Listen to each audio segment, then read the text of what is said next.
இன்றைக்கி நம்ம straight pant தான் கட்டிங் வந்து பார்க்க போகிறோம். பார்த்தீங்கன்னா கட்டிங்க்கு நான் இது 2.5 மீட்டர் எடுத்துருக்கிறதுனால நான் வந்து கிளாத்தை இந்த மாதிரி 4ஆக மடித்து போட்டிருக்கேன். பாருங்கள், இப்படி 4ஆக நம்ம மடித்து போட்டிருக்கோம். அளவு பேண்ட் வச்சு தான் நம்ம கட் பண்ண போகிறோம். அளவு பேண்ட்டை வச்சு எப்படி ஸ்ட்ரைட் கட் பேண்ட்டு நம்ம கட் பண்ணலாங்கிறத இந்த வீடியோவில் பார்க்கலாம். இப்போ பார்த்தீங்கன்னா நான் வந்து இந்த அளவு பேண்ட்டு எடுத்திருக்கேன். இப்போ இது வந்து என்ன சைஸுன்னு பார்த்தீங்கன்னா இது எம் சைஸு, இது ரெடிமேட் பேண்ட்டு. அவங்க வந்து ஃபுல் எலாஸ்டிக்கில் எல் சைஸு கேட்டிருக்காங்க. ஆனால் அளவு கொடுத்தது அவங்க எம் சைஸ் தான் கொடுத்துருக்காங்க.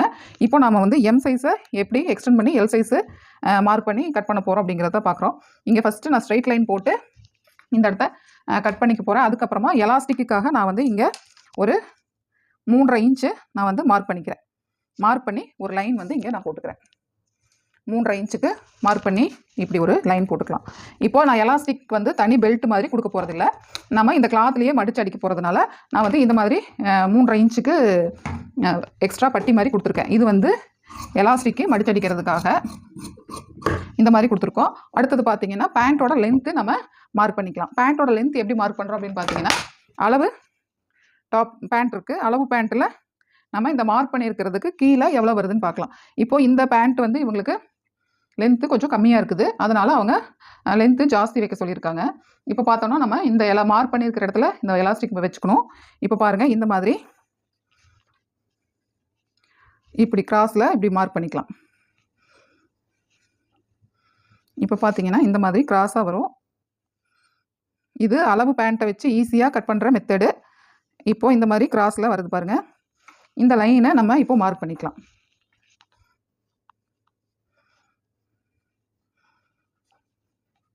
இந்த மாதிரி மார்க் பண்ணிக்கிறோம். இப்போது லென்த்து வந்து கொஞ்சம் எச்சா கேட்டிருக்காங்க. அதுக்காக நம்ம வந்து என்ன பண்ணுறோம்னு பார்த்தீங்கன்னா கீழே ஒரு 3 இன்ச்சு எக்ஸ்டெண்ட் பண்ணுறோம். 3 இன்ச்சு எக்ஸ்டெண்ட் பண்ணிவிட்டு மடிக்கிறதுக்கு மறுபடியும் ஒரு 2 இன்ச்சு 1.5 இன்ச்சு மட்டும் எச்சா விடுறோம். இந்த மாதிரி இப்போ நான் வந்து 1.5 இன்ச்சு, இப்போ பேண்ட்டோட லென்த்து பார்த்தீங்கன்னா நம்ம ஒரு 38 இன்ச்சு வர்ற மாதிரி மார்க் பண்ணியிருக்கோம். இங்கே ஒரு ஸ்கேலில் இப்படி ஒரு லைன் போட்டுக்கலாம். ஸ்ட்ரைட்டாக ஒரு லைன் போட்டோம். இந்த மாதிரி உங்களுக்கு தெரியுதான்னு பாருங்கள். இந்த மாதிரி ஸ்ட்ரைட்டாக இப்படி ஒரு லைன் போட்டுக்கலாம். இந்த மாதிரி 2 இன்ச்சு எக்ஸ்டெண்ட் பண்ணிவிட்டு நம்ம இப்படி ஒரு லைன் போட்டிருக்கோம். அடுத்தது பார்த்திங்கன்னா இந்த பேண்ட்டோட அளவு நம்ம இப்படி ஸ்ட்ரைட்டாக இப்படி மார்க் பண்ணிட்டோம்.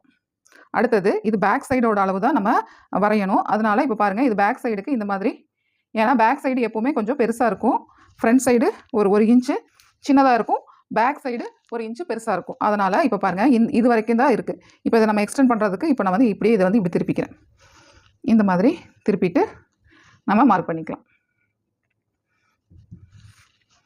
இப்போ இந்த தையல் நேராக இப்படி மார்க் பண்ணிடலாம்.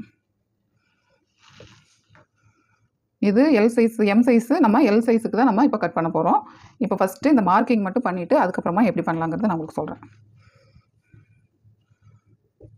பாருங்கள், இந்த மாதிரி ஃபஸ்ட்டு நம்ம மார்க் பண்ணியாச்சு. அதுக்கப்புறமா இப்போ நான் இதை எடுத்துட்றேன். எடுத்துகிட்டு இந்த இடத்துல ஃபஸ்ட்டு அளந்து பார்த்துக்க போகிறோம். இங்கே பேக் சைடு எவ்வளோ அளவு வருதுங்கிறத அளந்து பார்த்துட்டு நம்ம அதுக்கு தகுந்த மாதிரி இங்கே வருதான்னு பார்த்து மார்க் பண்ணிக்கலாம். இப்போ பாருங்கள், இங்கேருந்து இப்படி மார்க் பண்ணிக்கலாம். எவ்வளோ இன்ச்சு வருதுங்கிறத அளந்துக்கலாம். இப்போது அதாவது தொடக்கிட்ட வர அளவு வந்து பார்த்திங்கன்னா 15 இன்ச்சு வருது. இப்போ நம்ம அதே மாதிரி இந்த இடத்துல ஒரு இன்ச்சு சேர்த்து 16 இன்ச்சுக்கு நம்ம மார்க் பண்ணிக்கலாம். இந்த இடத்துல இந்த மாதிரி 16 இன்ச்சுக்கு மார்க் பண்ணிக்கலாம். 1 இன்ச்சு நான் வந்து அளவு ட்ரெஸ்ஸிலேருந்து எக்ஸ்டெண்ட் பண்ணியிருக்கேன் இந்த இடத்துல. இப்போ நான் வந்து இங்கே இப்படி மார்க் போட்டுக்கிறேன் 16 இன்ச்சுக்கு. இப்போது இது வந்து கிராஸாக இங்கே மார்க் பண்ணிட்டோம். இப்போ சைடு பார்த்திங்கன்னா இந்த இடத்துல மார்க் பண்ணியாச்சு. இப்போது நம்ம சென்டரை வந்து எப்படி கட் பண்ணுறதுங்கிறத பார்க்கலாம். அதுவும் நம்ம பேக் சைடில் இருக்கிற பேண்ட்டோட அளவு தான் நம்ம பார்த்துக்கணும். இப்போ பாருங்கள், இந்த அளவு வச்சு எலாஸ்டிக்கு மார்க் பண்ணியிருக்கோம், அதுக்கு கீழே தான் நம்ம வச்சுக்கணும். இப்போ இங்கே இப்படி வச்சு நேராக கொண்டு வாங்க. நேராக இந்த மாதிரி கொண்டு வந்து இங்கே பெண்டு கொடுக்கணும். இப்போ பார்த்தீங்கன்னா இந்த அளவு வருது. இப்போ இதனோட அளவு வந்து பார்த்தா நம்மளுக்கு ஒரு 16 இன்ச்சு வச்சோம்னா சரியாக இருக்கும். 15 வச்சு எலாஸ்டிக் மார்க்குக்கு கீழே 15 இன்ச்சு நம்ம இங்கே மார்க் பண்ணிக்கலாம். மார்க் பண்ணிவிட்டு இப்போ இங்கே ஒரு பாக்ஸ் போட்டுக்கலாம். இந்த இடத்துல இப்போ இங்கே பார்த்தீங்கன்னா அளவு பேண்ட்டில் நம்ம பார்க்கும்போது இந்த சென்டர் பாயிண்ட்டில் எவ்வளோ இருக்குதுன்னு பார்த்துட்டு நம்ம அதுக்கு தகுந்த மாதிரி கொஞ்சம் எக்ஸ்டெண்ட் பண்ணிக்கலாம். இந்த பாயிண்ட்டை நம்ம அளந்துக்கணும், அதாவது பெட்டக்ஸு வர இடத்துல நம்ம அளந்துக்கலாம். 14 இன்ச் வருது. நம்ம ஒரு இன்ச்சு சேர்த்து 15 இன்ச்சு நம்ம மார்க் பண்ணிக்கலாம். இங்கிருந்து இங்கே 15. இப்போது இங்கே ஸ்ட்ரைட்டாக இப்படி லைன் போட்டுக்கலாம். இது துணி வந்து அகலம் வந்து ரொம்ப கம்மியாக இருக்குது. அதனால் நம்ம நல்லா உள்ளே தள்ளி இப்படி நல்லா மார்க் பண்ணிவிட்டு இப்படி கிராஸ் போட்டு கட் பண்ணிடலாம். இவ்வளவுதான். நம்ம இப்போ இதை கட் பண்ணி எடுத்துகிட்டு ஃப்ரண்ட்டுக்கு எப்படி கம்மி பண்ணுறது அப்படிங்கிறத பார்க்கலாம்.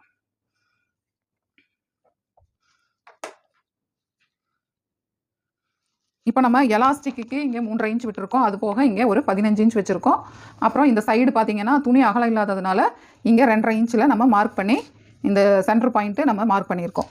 இங்கேயும் சைடு கிராஸ் பண்ணி எடுத்துருக்குறோம். அதாவது தொடக்கிட்ட வர்ற அளவு பார்த்திங்கன்னா ஒரு 16 இன்ச்சு அந்த மாதிரி வச்சுருக்கிறோம். இப்போ நான் வந்து இதை கட் பண்ணி எடுத்துக்க போகிறேன். எடுத்துகிட்டு அதுக்கப்புறமா தான் நம்ம ஃப்ரண்ட்டுக்கு உண்டானதை நம்ம கம்மி பண்ணி பண்ண போகிறோம். அதுக்கு முன்னாடி நான் இப்படி வந்து மடிச்சுட்டு தான் நான் வந்து கட் பண்ண போகிறேன்.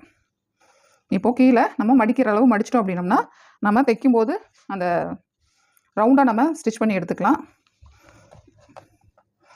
இப்படி எவ்வளோ தூரம் நம்ம மடிக்கிறோமோ அந்த அளவுக்கு கிளாத்தை மடிச்சுட்டு நம்ம கட் பண்ணிடலாம். இப்போ நமக்கு அளவு வந்து 38 இன்ச்சு ஃபுல் ஃபினிஷிங் இருக்கணும். கரெக்டாக தான் இருக்குது. 39 இருக்குது. ஓகே தான்.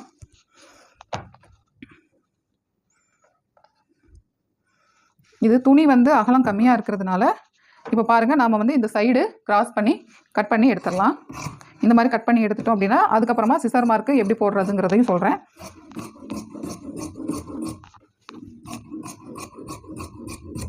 இப்போ நான் வந்து கட் பண்ணியாச்சு. அடுத்தது சைடு கட் பண்ணிக்கலாம். அதுக்கு முன்னாடி நான் வந்து இங்கே மடிக்கிறதுக்காக இந்த இடத்துல ஒரு சிசர் மார்க் போட்டுக்கிறேன். இந்த இடத்துல சிசர் மார்க் போட்டுக்கலாம் மடிக்கிறதுக்கு. அதுக்கப்புறம் சைடு வந்து ஓப்பன் வந்து ஒரு இன்ச்சுக்கு இங்கே விட்டுட்டு இந்த இடத்துல ஒரு சிசர் கட் போட்டுக்கலாம். போட்டோம். அடுத்தது நம்ம வந்து இந்த இடத்துல மடிக்கிறதுக்காக எவ்வளவு விடுறோங்கிறத பொறுத்து நம்ம இங்கே சென்டரில் கட் பண்ணிக்கலாம். இப்படி கட் பண்ணிவிட்டு இங்கே மடிக்கிறது இந்த இடத்துக்கு மடிப்போம். இதை இப்படி மடிச்சிடலாம். மடிச்சுட்டு சைடு இந்த மாதிரி மடித்து வச்சு நம்ம கட் பண்ணும்போது ரவுண்டாக தைக்கிறப்போ நம்மளுக்கு அப்போ தான் ஃபினிஷிங் வந்து உங்களுக்கு நீட்டாக வரும். அதுக்காக இது பேக் சைடுக்கு உண்டான அளவில் தான் நம்ம இப்போது கட் பண்ணியிருக்கோம். இந்த மாதிரி இந்த இடத்துல ஒரு சிசர் மார்க் மடிக்கிற இடத்துல போட்டுடலாம். அடுத்தது பார்த்திங்கன்னா சென்ட்ரு பேண்ட்டோட இந்த பாயிண்ட்டு கொஞ்சம் நல்லா உள்ளே தள்ளி கட் பண்ணிடலாம். 4 தட்டும் சேர்த்தியே நான் வந்து இப்போது கட் பண்ணிட்டேன். இப்போ பாருங்கள், அடுத்தது வந்து நான் என்ன பண்ணுறேன்னா ஃப்ரண்ட்டு மட்டும் கட் பண்ணணும். அது எந்த மாதிரி கட் பண்ணலான்னு பார்த்தீங்கன்னா இப்போது பேக் தட்டை கொஞ்சம் நகர்த்தி வச்சுக்கலாம். ஒரு இன்ச்சுக்கு நம்ம நகர்த்திடலாம். அதாவது சின்னது சைடு பாயிண்ட் வந்து நம்மளுக்கு கரெக்டாக வரணும், பேக்கும் ஃப்ரண்ட்டும். அதுக்காக நான் வந்து இந்த மாதிரி ஒரு இன்ச்சு தள்ளிட்டு ஃப்ரண்ட்டுக்கு நான் இதே அளவு தான் கட் பண்ண போகிறேன். அதாவது சைடில் மட்டும் நம்ம இப்படி 1 இன்ச்சுக்கு மடிச்சிடலாம் கிளாத்தை. இந்த மாதிரி மடிச்சிட்டோம்னா பாருங்கள், இது வந்து 1 இன்ச்சுக்கு நம்ம மடிச்சிட்டோம். இப்போ இதை ஃபுல்லாக நம்ம கட் பண்ணி எடுத்துடலாம். அதாவது 1 இன்ச்சு எக்ஸ்ட்ரா இருக்கிறத மட்டும் கட் பண்ணிடலாம். இப்படி கட் பண்ணிட்டோம் அப்படின்னா ஃப்ரண்ட்டுக்கு நம்ம எந்த அளவுமே தனியாக நம்ம எதுவும் எடுக்கிற மாதிரி இருக்காது. அதுக்காக தான் நான் வந்து இந்த மாதிரி 1 இன்ச்சு கேப்பில் இப்படி கட் பண்ணி எடுத்துக்கலாம். இப்படி எடுத்தாச்சு. அடுத்தது பார்த்தீங்கன்னா இந்த சென்டர் அளவுக்கு நான் என்ன பண்ணுறேன்னா இப்போது இங்கேருந்து வர்றது இந்த இது ரொம்ப குடஞ்சி நம்ம வெட்ட வேண்டியதில்லை. லைட்டாக எடுத்தாலே போதும். ஃப்ரண்ட்டுக்கு இந்த இடத்துல மட்டும் அந்த மாதிரி எடுத்துகிட்டு மேலே நீங்கள் எவ்வளோ தூரம் இருக்கோ அந்த அளவுக்கு அப்படியே கட் பண்ணிடுங்க. இங்கே மட்டும் சின்னதாக நம்ம கட் பண்ணிக்கலாம்.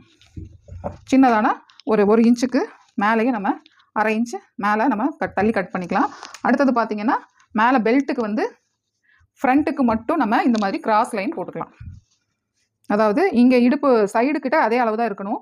இங்கே ஜஸ்ட் சென்டர் அளவு மட்டும் வர்றதுக்கு ஒரு இன்ச்சு கீழே இறக்கி இந்த மாதிரி நம்ம ஒரு மார்க் போட்டுக்கலாம். இந்த அளவு மார்க் போட்டோம் அப்படின்னா கிராஸ் பண்ணி நம்ம இடுப்புக்கு பெல்ட்டுக்கு கட் பண்ணிக்கலாம். பெல்ட் வந்து நம்ம செப்பரேட்டாக கொடுக்க போகிறதில்ல, இதுலேயே தான் மடிச்சடிக்க போகிறோம். இருந்தாலும் அதனால தான் ஃப்ரண்ட்டில் நம்ம ஒரு இன்ச்சுக்கு இப்படி இறக்கி கட் பண்ணிக்கிறோம். இப்போ பாருங்கள், இது வந்து ஃப்ரண்ட் தட்டு நம்மளுக்கு சின்னதாக இருக்கும், பேக் தட்டு கொஞ்சம் பெருசாக இருக்கும். இப்போ நம்ம கட்டிங் வந்து நம்மளுக்கு ஸ்ட்ரைட் கட் பேண்ட்டோடது முடிஞ்சிருச்சு. இப்போ இந்த இடத்துல ஒரு சிசர் மார்க் போட்டுக்கலாம். இது வந்து நம்ம இனி எப்படி ஸ்டிச் பண்ணுறதுங்கிறத அடுத்த வீடியோவில் பார்க்கலாம். இப்போ கட்டிங் வந்து நம்மளுக்கு ஃபுல்லாக முடிஞ்சிருச்சு.